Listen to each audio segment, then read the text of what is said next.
I'm going to get accused of British bias probably, but I feel like, and maybe people are, but I don't think people are actually making enough of like a meal of the fact that Lewis is actually having a good season. Like I feel like it's just kind of gone under the radar. Yeah, Mercedes, he's 1 point off Fernando Alonso. Yeah. So with the way that the Mercedes and Aston Martin trajectory is swapped, you would imagine the next Grand Prix, Lewis Hamilton will be third in the championship, right? Well, Best of the rest in a Mercedes that is best of the rest occasionally, but not always. I think it's like the absolute best you can hope for. He's getting the best out of that car. I think he he's really is, the most and out more, of it. and more. But last year, what we had to realise is Lewis was taking in a lot of information last year. There was a lot of testing and a lot of different strategies and working on something completely different. Whereas That's why it was maybe so close between him and George at the start of the season. and it's like George was sort of fighting a different battle to what Lewis was fighting. Lewis was doing something else completely. We cannot forget how good this driver is. Yeah. And I think with Lewis in general, as usually as is the case,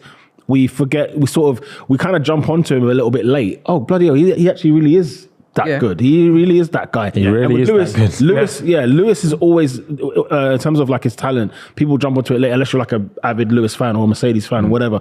But people, the media and everything else come onto him a little bit late. And I think, as you said, he will overtake Alonso in due course in the Drivers' Championship.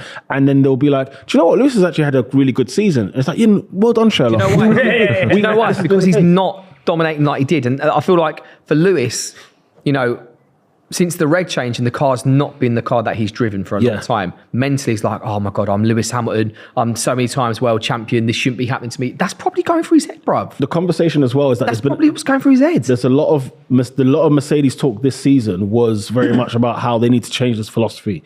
We kept seeing Toto Wolff apologizing. We kept seeing all kinds of weird stuff happen at the start of the season where it's just like, Mercedes, get your finger out. You know what to do. You know exactly what the issues are. Just go ahead and solve them. And even if it means the philosophy is the same as Red Bull's, like just kill your pride and get on with it. Yeah, like, for sure. It is what it is. And I really hope Lewis does believe in pride Mercedes as much as Mercedes believe in him. That's one thing that, with all these Ferrari rumours, there's always a Ferrari rumour knocking around about Lewis. He can't believe in Ferrari, sure. No, definitely not. But if they're that bad, anyone could be swayed. But I just really hope Lewis does have faith in Mercedes, because I do think they will get him that title. So they will get it back for him. Interesting point what you just said there. Did you not watch the briefing with the Mercedes team after he got pole?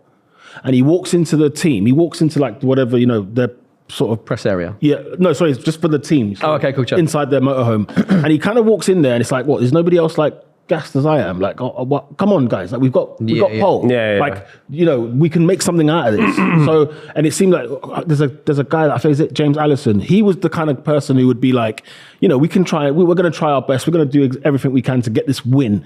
And yet, everybody else kind of seemed a little bit like, well, he's got pole, but he's not going to win. It is what it is. We know it's probably hard with people who have worked at Mercedes for a while when they've had that massive era of dominance. Exactly. And it's like naturally, yes, of course, you grab pole in a season where your car isn't the best anymore, but they're so unused to that being the case. Yeah. That just should be like a given. The bare minimum. The bare minimum is a pole at Mercedes. So people are probably seeing that happen and going, oh, well, it's cool, but like it's back hard in the for them day, to get like, too gassed. hard to get used to it. When you say back in the day, and I say it all the time.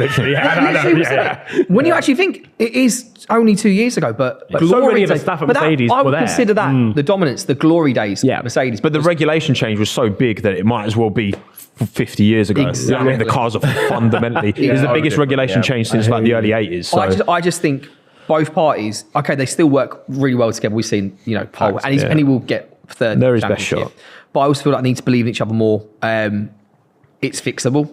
Maybe not this season, but it's fixable. There is best shot. He's still an incredible driver. Toto, I still think is an incredible, head of that team. I still think the team are amazing. Yeah.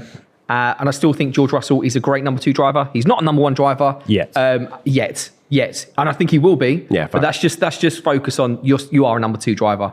Yeah. Okay. Yeah. Learn what you can for now. So learn from the best. Absolutely. Yeah. So in that case, who's the number 1 and 2 driver at Ferrari? Scuderia. Ferrari. Yeah. I'm always going to go Carlos. I'm always going Carlos. Just Carlos is actually a shout, by the way. I just more like than him people realise, because Leclerc's start to the season stunk. Yeah.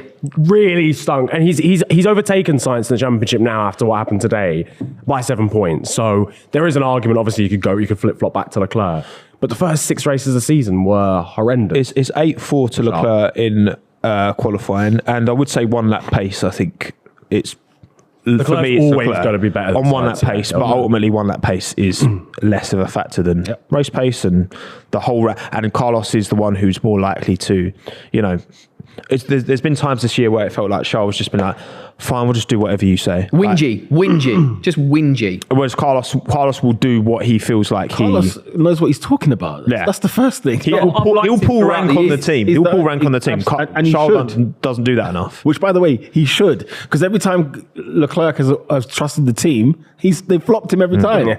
We watched it last year, weekend after weekend. We were watching what are Ferrari doing strategically. We've got it again this year. This time, Sainz is like, listen, I'll tell you when I'm pitting, or I'll tell you, here's what we should do. When they were asking about Sierra A, it was like, no, we're going to stick to, it's a bit too early for that now. Yeah. He sees how it works with Leclerc, and he's like, that's not happening. He's a clever dude, Carlos. He's a very clever dude. And every time something goes wrong, it's always Charles on the radio moaning and whinging. It's like back and forth bickering. Yeah. And I'm like, I just playground. I'm still going to go with Charles, by the way. I'm going to go Carlos. I'm going Carlos, I think Charles. What is the story? Did you say the stats in the did you say 8-4 to Leclerc? But Leclerc is traditionally just a qualifier. That's not even necessarily. Charles quicker over a lap. No doubt. But then that's just clearly just me biased, just liking Carlos more than. But I think there's an argument. There is definitely an argument. I think there's an argument that in the race that you could bank on Carlos maybe more in certain situations to make the right call. Just getting in top 10? Or I would say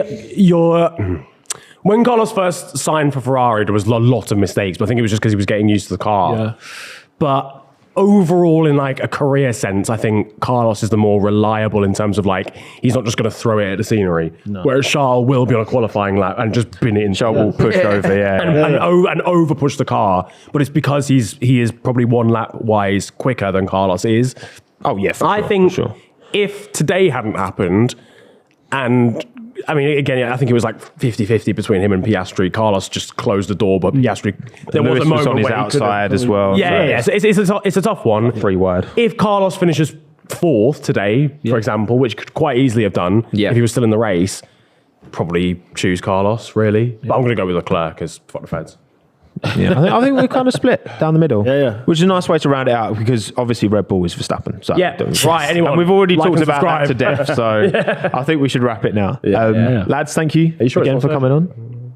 I'm sure. Okay, all right, cool. Just wanted to check. I'm sorry, Checo fans, but I'm sure. Alex, where can the people find you? At Alex Mancerolo on socials. You can find me on Kiss every weekend, Kiss Free every week, every day of the week, and Kiss Fresh every day of the week as well. So I've been on there. You've been on Kiss Fresh? Well, Root Kid. Root Kid? Yeah. Great guy. I've done a guest mix for him. Did ya? We'll talk after that. We will. Grime. Two DJs. Me, He's going to take my job. I'm going to do his job.